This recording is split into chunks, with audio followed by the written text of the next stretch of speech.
Hi everyone, my name is Tristan. Like I promised, we'll be showing you, a quick review of the SOG Q3 multi-tool. It is actually a baton type multi-tool. It's basically innovative, as I would say. This was sent to me for the purpose of this review, and I'm just one of the lucky ones who actually got this for this review, and gets to keep it. So basically this is just one of the long lines of SOG Baton multi-tool that they launched, I think back to 2019 or 2020 when they started launching this type of multi-tool. Because normally the multi-tool that we are used to are the Swiss Army knife, and then the Leatherman, which basically is a folding. So basically this is also a folding, but not by a default, as I would describe it. So like as you see here, this is actually a baton. And to show you why it's called the baton, I actually have a stretching baton here. Let me just try to grab that for you so I could show you and try to compare this, the size of this. So this is a nightstick baton that I have.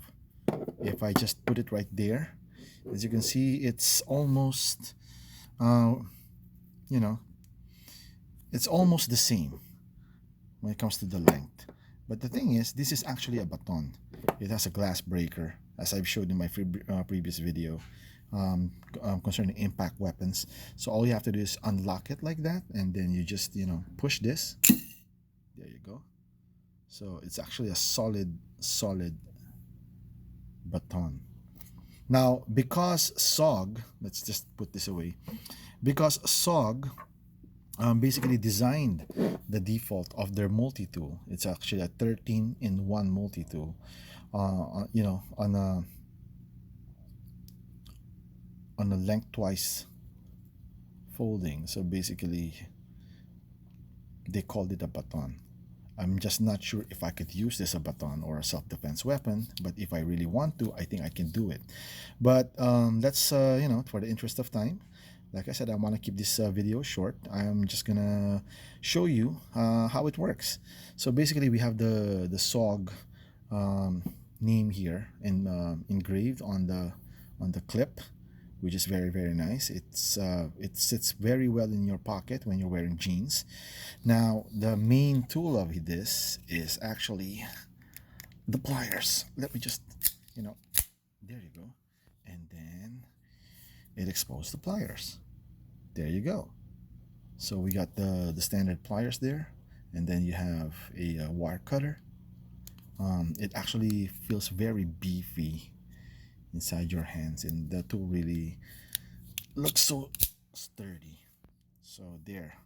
Now, in order for you to access some of the tools, you're gonna have to push this one, which is, I really find this very nice, because it gives you that feeling of, all the tools are secured. The only thing that I'm having a problem here is, unlike other traditional multi-tools where you could just, pull the specific tool that you want.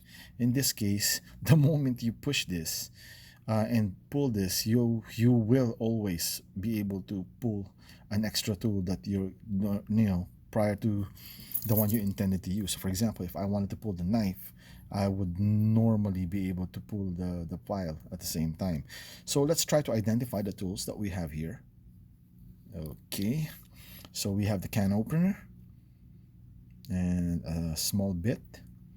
We have the bottle opener, which also serves as a flat screw bit. We have a pile, and then of course we have the standard knife. Like I said, if I really wanted to use this as a self-defense weapon, actually it has, because of its length, you could just really trust this, and yeah, you'll be able to just plunge this thing to someone who would try to hurt you. But basically, this is just an emergency knife. It's fairly sharp. There you go. So, and then in order for me to bring this back, I'm gonna have to, there you go. Now let's go on the other side. Same thing. Push the release lock, Try to get all the tools at one go. And these are the things that's really made this thing unique. First of all, this is the first time that I encountered a multi-tool with a chisel. There you go. I'm not a sculptor, but yeah, it helps that you have it even if you don't need it. Now I do have my positive screw right here, the flat positive screw. hmm And then of course, let's try to get the other tools out of the way so we could, show the other ones. I'm not sure what this is. Leather puncher perhaps. It's kind of sharp though. Yeah. And then of course you have the very, very thin precision screw. It's flat. There you go. See that?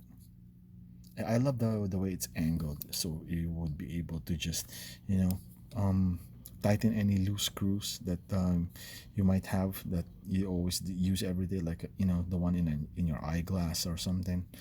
And I haven't tested if I could use this as a sim ejector, but I don't think so because it may be thin, but it's not that thin. So yeah, I mean, there you go. Um, Again, this is the SOG Q3 Baton type of a multi-tool. Um, I'm not sure how much this is being retailed online. The last time I checked, it was below 4,000. I think it's around 3,890. My friend and I, when I went out with my friend, my best friend Carl, we basically at one time, I think it was 3 weeks ago, when we decided to eat out, and then later on we basically stopped by Moto World, and I saw this baton, and they're selling it for about the same price, almost 4,000 bucks. So it's quite pricey for most people, but I think if you are an EDC enthusiast, or a multi-tool lover like I am, basically this is something that, worth investing on. I think it's still cheaper compared to the Leatherman that normally retails around 9,000 to 10,000 pesos. But of course, if you're really looking for a budget multi-tool, I would still go with the flagship multi-tool of Nextool, owned by by Xiaomi. So I got mine for less than 2,000 bucks. But I'm talking about the flagship tool, no, the flagship multi-tool, not the black one, which is a mediocre for a multi-tool. So again, I would like to thank each and every one for tuning in, and let's try if we could do some FaceTime. Here we go.